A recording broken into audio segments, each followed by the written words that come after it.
Dari data BPS tercatat, pengangguran di Indonesia mencapai 9,77 juta.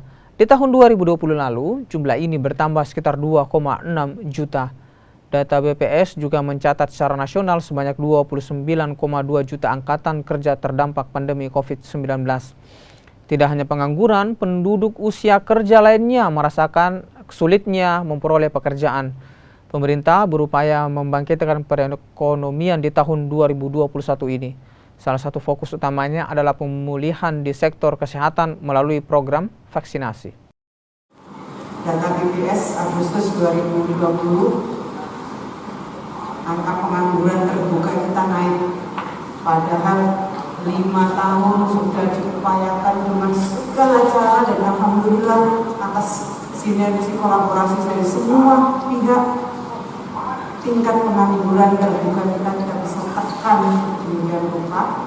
Februari 2020 pengangguran kita turun